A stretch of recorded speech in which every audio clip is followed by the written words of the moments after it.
दोस्तों, Ricky Chadha astro healer channel से मेरा जो सबसे आखिरी वीडियो था, इसमें मैंने एक बात छेड़ी थी, कही थी, और उसके बाद काफ़ी सारे लोगों ने मुझे फ़ोन तक किया, कमेंट्स भी डाले, मुझे व्हाट्सएप पे मैसेजेस भी आए, और सभी की ये दरख्वास्त थी, ये रिक्वेस्ट थी कि मैं क्यों ना ये जो 27 फरवरी को जो 5 ग्रहों की युति बन रही है, उस पर मैं अपनी कोई विचार आप लोग के साथ में साझा करूं। फिर जैसे आपको पता है कि हमें पूरी कैलकुलेशन करनी होती है, फिर बैठ करके मैंने कोशिश की और फिर आज जाकर के ये बना है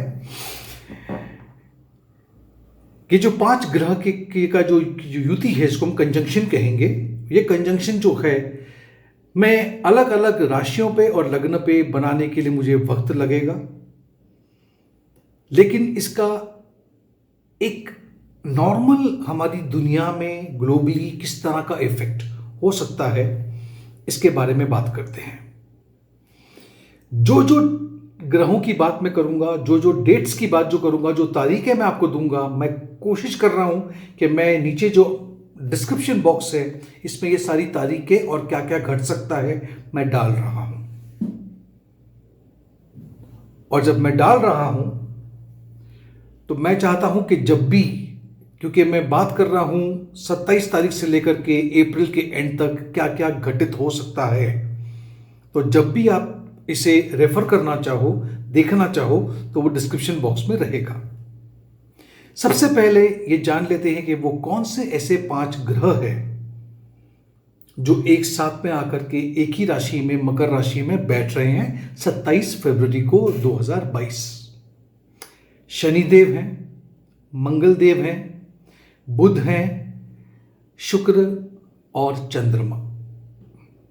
साथ में प्लूटो भी है, लेकिन उसके बारे में बात मैं अभी नहीं कर रहा। सबसे पहले हमें यह समझना होगा कि इस कंजंक्शन का, इस युति का क्या असर होने जा रहा है, और कुछ असर ऑलरेडी शुरू हो चुका है। मैं सभी के बारे में बात कर रहा हूं, हमें एक एक करके इसको समझना होगा। सबसे पहली बात है, ये जो 5 ग्रह साथ में बैठ रहे हैं मकर राशि में, इसमें सबसे पहला जो चिंता, जिससे चिंता होती है, वो है मंगल का शनिदेव के साथ में युति करना, जो अपने आप में, जिसे हम कहते हैं, बहुत बड़ा धमाका है, ये एक्सप्लोजन है।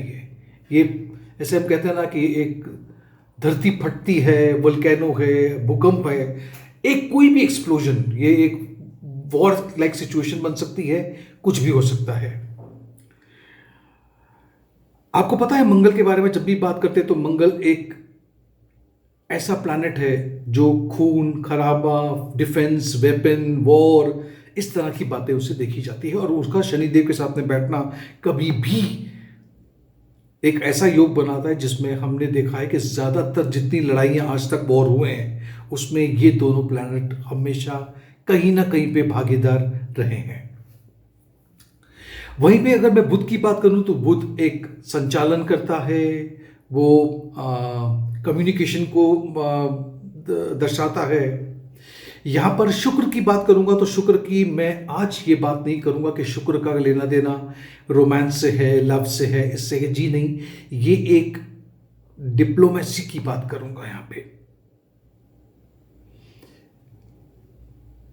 वो हम कहते हैं ना कि दूतावास में जब हम हमारे जो लोग बैठते हैं, वो 2 लोगों के बीच में किस तरह से समावेश बना करके बैठे, इस तरह का जो रोल प्ले करते हैं, वो वीनस शुक्र से देखा जाता है।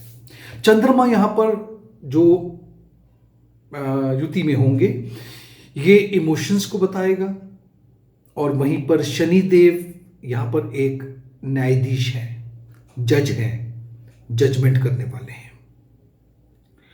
क्योंकि प्लूटो का भी इसमें एक रोल है, तो मैं इतना बता दूं कि एक बहुत बड़ा ट्रांसफॉर्मेशन, एक बदलाव, और खास करके ये बदलाव क्योंकि ये मकर राशि है, और मकर राशि का संबंध 10वें घर से है काल पुरुष कुंडली में, तो मैं देख पा रहा हूं कि देश में, चाहे वो किसी देश की बात करो, उसमें जो कानून की व्यवस्था है उसमें एक बहुत बड़ा बदलाव आ सकता है।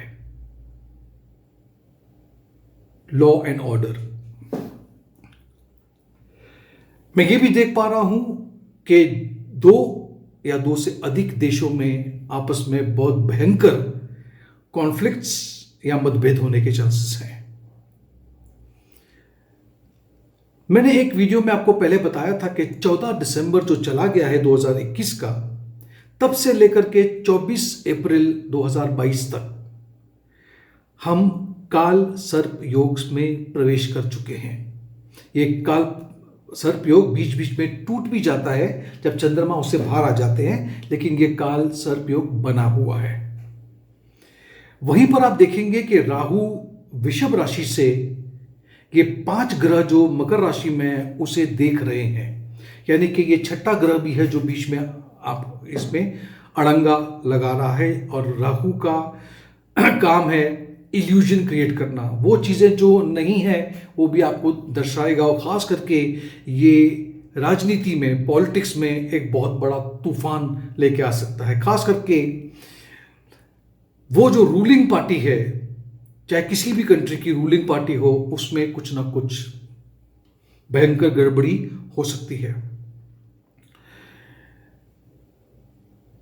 इस कंजंक्शन के आसपास आपको पता है जैसे कि सूर्य का शनिदेव के साथ मिलना मकर राशि में हुआ, फिर सूर्य अस्त हुए हैं और वो अस्त रहेंगे, खास करके भयंकर अस्त रहेंगे 28 फरवरी तक। पीछे पीछे ही चल रहे हैं वो बिल्कुल। यहां पर शनिदेव धनिष्ठा नक्षत्र में प्रवेश करेंगे 18 फरवरी को 2022 को। धनिष्ठा नक्षत्र के जो स्वामी हैं वो है मंगल, और इस धनिष्ठा नक्षत्र में पूरा साल शनिदेव इसी नक्षत्र में रहेंगे। चाहे उसमें वो वक्री भी होंगे तो भी ये इसी नक्षत्र में वक्री होंगे।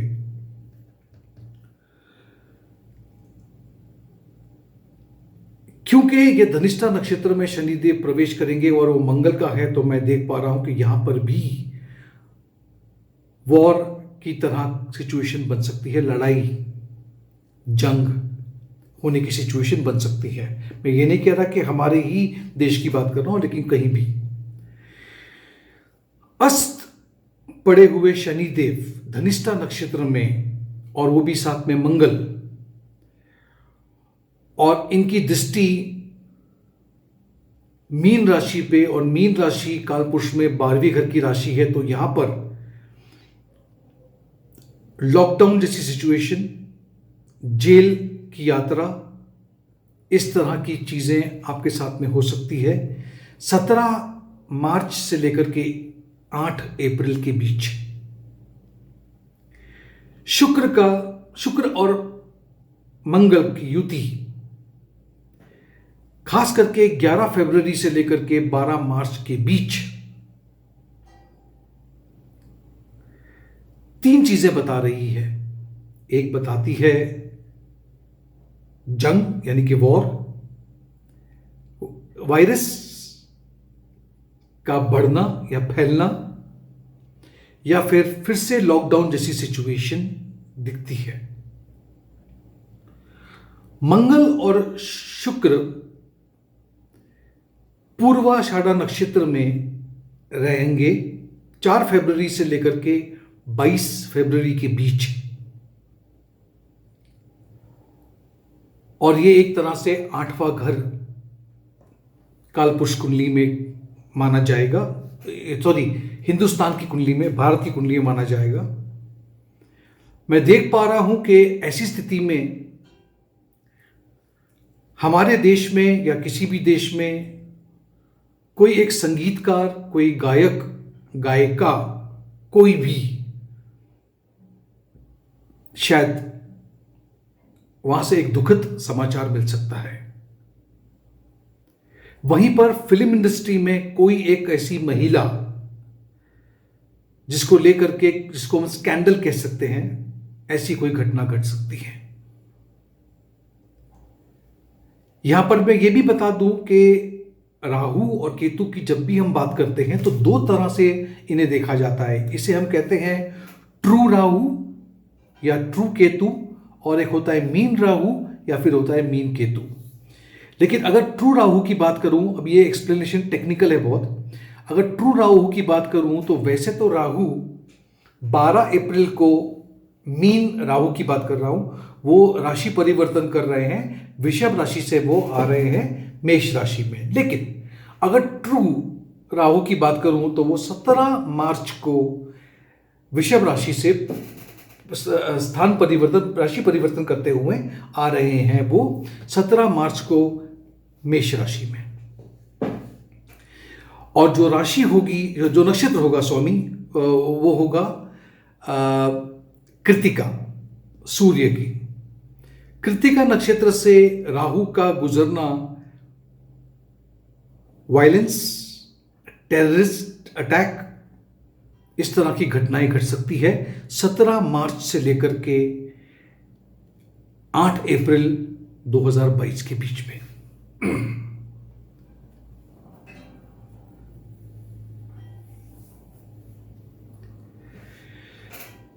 देखिए, शनिदेव का धनिष्ठा नक्षत्र में होना मुझे बता रहा है कि 4 या 5 अप्रैल के आसपास एक ऐसा समय है जहां पर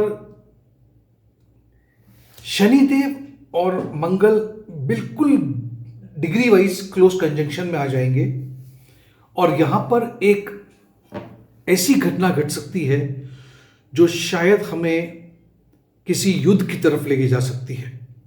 इस तरह की घटना घटने की चांसेस हैं। शनिदेव का धनिष्ठा नक्षत्र में प्रवेश 18 फरवरी को यह दर्शाता है, बताता है कि हो सकता है कि वायरस के बढ़ने के चांसेस या फैलने के चांसेस हैं। और क्योंकि उस वक्त मंगल और शुक्र भी एक साथ में रहेंगे 10 फरवरी से लेकर 10 मार्च के बीच में, तो ये संभावना बनी हुई है।